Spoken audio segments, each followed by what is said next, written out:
ವಿಧಾನಸಭೆಯ ಪ್ರಶ್ನೋತ್ತರ ಅವಧಿಯಲ್ಲಿ ನಿನ್ನೆ ರಾಜ್ಯದ ಹಲವು ಗಂಭೀರ ವಿಚಾರಗಳ ಕುರಿತು ಪರಾಮರ್ಶೆ ನಡೆಯಿತು. ದೊಡ್ಡಬಳ್ಳಾಪುರ ಶಾಸಕ ಧೀರಜ್ ಮುನಿರಾಜು ಸರ್ಕಾರದ ವತಿಯಿಂದಲೇ ಡೇಟಾ ಸೆಂಟರ್ ಸ್ಥಾಪಿಸುವಂತೆ ಒತ್ತಾಯಿಸಿದರು. ಉತ್ತರ ನೀಡಿದ ಮಾಹಿತಿ ಮತ್ತು ತಂತ್ರಜ್ಞಾನ ಸಚಿವ ಪ್ರಿಯಾಂಕ್ ಖರ್ಗೆ, ರಾಜ್ಯದಲ್ಲಿ ಈಗಾಗಲೇ 32 ಖಾಸಗಿ ಡೇಟಾ ಸೆಂಟರ್ಗಳಿವೆ.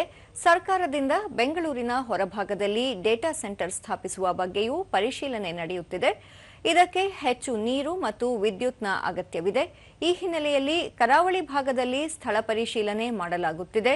ಸಮುದ್ರದ ಆಳದಲ್ಲಿ ಕೇಬಲ್ ಅಳವಡಿಸಲು ಕೇಂದ್ರ ಟೆಲಿಕಾಂ ಸಚಿವರಿಗೆ ಮನವಿ ಮಾಡಲಾಗಿದೆ ಎಂದು ವಿವರಿಸಿದರು. ಬೆಂಗಳೂರಿಗಿಂತ ಹೆಚ್ಚಾಗಿ ನಮ್ಮ ಫೋಕಸ್ ಮಂಗಳೂರು ಮತ್ತೆ ಕರಾವಳಿ ಪ್ರದೇಶದಲ್ಲಿದೆ. ಯಾಕಂದ್ರೆ ಅಲ್ಲಿ ನಾವು ಸಬ್ಸಿ ಕೇಬಲ್ ತರಬಹುದು ಅಂದ್ಬಿಟ್ಟು ಖಾಸಗಿ ಕಂಪನಿಗಳ ಜೊತೆ ಚರ್ಚೆ ಮಾಡ್ತಾ ಇದ್ದೀವಿ. ಡಿಪಾರ್ಟ್ಮೆಂಟ್ ಆಫ್ ಟೆಲಿಕಾಂ ಅವ್ರ ಜೊತೆನೂ ಕೂಡ ನಾನು ಅವರ ಮಂತ್ರಿಗೆ ಪತ್ರವನ್ನು ಬರೆದ್ಬಿಟ್ಟು ಇಲ್ಲಿ ನಮಗೆ ಸಬ್ಸಿ ಕೇಬಲ್ ಲ್ಯಾಂಡಿಂಗ್ ಕೊಡಬೇಕು ಮಂಗಳೂರಿಗೆ ಅಂತ ಕೂಡ ನಾನು ಕೇಳ್ಕೊಂಡಿದ್ದೀನಿ. ಆದರೆ ಅದು ಕೇಂದ್ರ ಸರ್ಕಾರದಿಂದ ಆಗೋದಿಲ್ಲ. ಅದು ಖಾಸಗಿಯವರು ಮಾಡಂಗಿದ್ರೆ ಅದನ್ನ ನಾವು ಸಹಕಾರ ಮಾಡ್ತೀವಿ ಅಂತ ಕೂಡ ಹೇಳಿದ್ದಾರೆ ಮಂಗಳೂರು ಕಡೆ.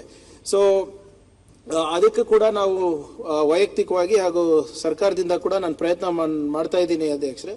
ಆದರೆ ದೊಡ್ಡಬಳ್ಳಾಪುರಿಗೆ ವಿಶೇಷವಾಗಿ ಇವರು ಕೇಳ್ತಾ ಇರೋದು ಕ್ವೀನ್ ಸಿಟಿನಲ್ಲಿ we have already earmark ಲ್ಯಾಂಡಿನ ಕೊರತೆ ಇಲ್ಲ, ನಾವು ನಮ್ಮ ಪಾಲಿಸಿದು ಕೊರತೆ ಇಲ್ಲ.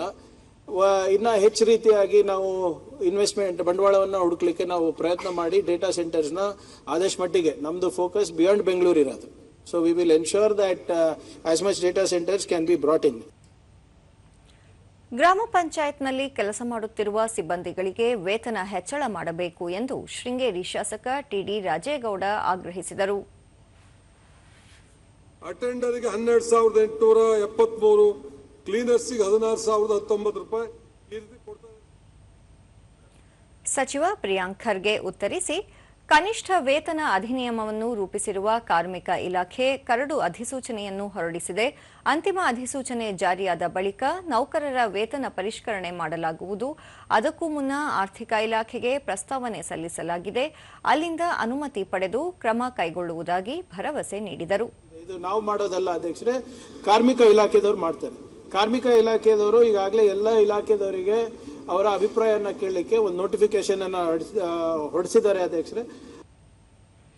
ಬಂಟ್ವಾಳ ಶಾಸಕ ರಾಜೇಶ್ ನಾಯಕ್ ಪ್ರಶ್ನೆ ಕೇಳಿ ನಾರಾಯಣಗುರು ಅಭಿವೃದ್ಧಿ ನಿಗಮಕ್ಕೆ ಹೆಚ್ಚಿನ ಅನುದಾನ ನೀಡಬೇಕು ಎಂದು ಒತ್ತಾಯಿಸಿದರು. ಇದಕ್ಕೆ ಪಕ್ಷ ಭೇದ ಮರೆತು ಶಾಸಕರು ಬೆಂಬಲ ವ್ಯಕ್ತಪಡಿಸಿದರು. ಅನುದಾನ ಲಭ್ಯತೆ ಆಧರಿಸಿ ಹೆಚ್ಚಿನ ಹಣಕಾಸು ಸೌಲಭ್ಯ ಒದಗಿಸುವುದಾಗಿ ಹಿಂದುಳಿದ ವರ್ಗಗಳ ಸಚಿವ ಶಿವರಾಜ ತಂಗಡಗಿ ಭರವಸೆ ನೀಡಿದರು. ಅದಕ್ಕೆ ನಾರಾಯಣಗುರು ಬಗ್ಗೆ ವಿಶೇಷವಾದಂತಹ ಕಾಳಜಿ ಇರೋದ್ರಿಂದ ನಾವು ಈ ಸತಿ ಹೆಚ್ಚು ಅನುದಾನವನ್ನ ಬೇಕು ಅಂತ ಮುಖ್ಯಮಂತ್ರಿಗಳ ಗಮನ ತರುವಂತ ಕೆಲಸ